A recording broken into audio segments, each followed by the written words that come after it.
Assalamualaikum dan salam sejahtera. Untuk tugasan pentafsiran akhir, saya telah memilih tajuk iaitu sekularisme. Masyarakat sekarang yang dikelilingi oleh arus kemodenan hingga mereka mengetepikan nilai sosial dan budaya dalam diri masyarakat. Hal ini kerana mereka ingin tampil berbeza dan ingin menjadi lebih baik dari kehidupan yang sebelumnya, malah mereka lebih membanggakan kemodenan. Baiklah, apa itu sekularisme? Perkataan sekularisme ini berasal daripada bahasa Latin iaitu seculum yang membawa maksud waktu dan tempat yang tertentu. Sekularisme boleh mendatangkan kesan yang mendalam terhadap politik, pendidikan, pemikiran dan juga ekonomi negara. Kesan terhadap politik. Sistem politik yang bertunjangkan sekularisme memperjuangkan prinsip pemisah antara agama dan negara. Dalam bahasa Inggeris merujuk kepada the separation of church and state yang membawa maksud agama tidak boleh campur tangan dalam pentadbiran dalam negara. Sewajarnya, kedua-duanya haruslah bersama-sama berjuang untuk mencapai kemenangan kuasa politik dan seterusnya memerintah secara aman dan sejahtera. Kesan mereka yang mengamalkan sekularisme ini boleh menyebabkan sistem politik yang diamalkan hanya mementingkan keuntungan diri berbanding rakyat. Kesan terhadap pendidikan.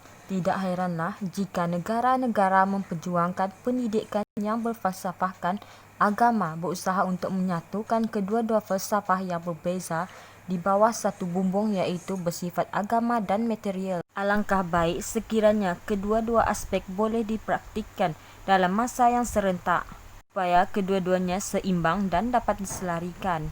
Mata pelajaran yang berteraskan falsafah barat seperti kemahiran, matematik, sains dan lain-lain dan ilmu agama haruslah dikuasai secara seimbang. Wujudnya sekularisme ini, masyarakat akan beranggapan bahawa subjek agama tidak penting untuk melanjutkan pelajaran ke peringkat yang lebih tinggi. Kesan terhadap ekonomi negara. Sekularisme melahirkan tiga bentuk sistem ekonomi iaitu ekonomi kapitalis, sosial dan komunis yang bermaklumatkan kekayaan material semata-mata tanpa memikirkan halal, haram, keadilan sosial, perkhidmatan serta kebajikan masyarakat. Ini memperjuangkan hak kebebasan ekonomi tanpa batasan. Kesannya adalah wujudnya golongan kaya menjadi semakin kaya dan miskin terus menjadi papak dana. Boleh merosakkan peradaban manusia.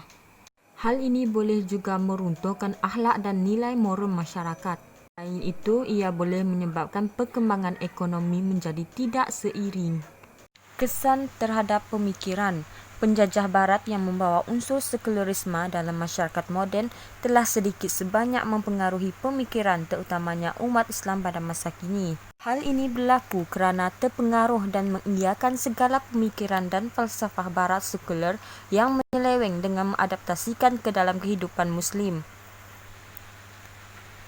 Contohnya, mengamalkan pemikiran dan kepercayaan dari golongan bukan Muslim tanpa memikirkan kesannya iaitu agama dan kehidupan tidak harus berjalan seiring. Hal ini menyebabkan umat Islam tidak lagi berpandukan Al-Quran dan As-Sunnah Rasul dalam menjalani kehidupan yang abadi yang dapat memenuhi keperluan manusia. Kesannya, masyarakat merasa terbelenggu dengan ideologi barat hingga tidak mampu untuk merancang masa depan mengikut kehendak. Pemikiran masyarakat telah dikuasai dan dipengaruhi oleh penjajahan baratan sekular. Secara perlahan mula melupakan pengajaran Islam yang unggul. Kesimpulannya, meskipun negara Malaysia banyak mengamalkan sekularisme dalam pelbagai aspek, namun saya yakin bahawa terdapat pelbagai usaha yang dilakukan oleh pihak kerajaan dan masyarakat untuk mengekalkan dan mengembangkan syiar Islam, serta tidak terus hilang ditelan arus kemodenan.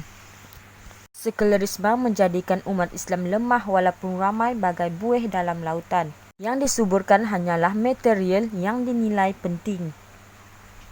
Baiklah, itu sahaja daripada saya. Sekian, terima kasih.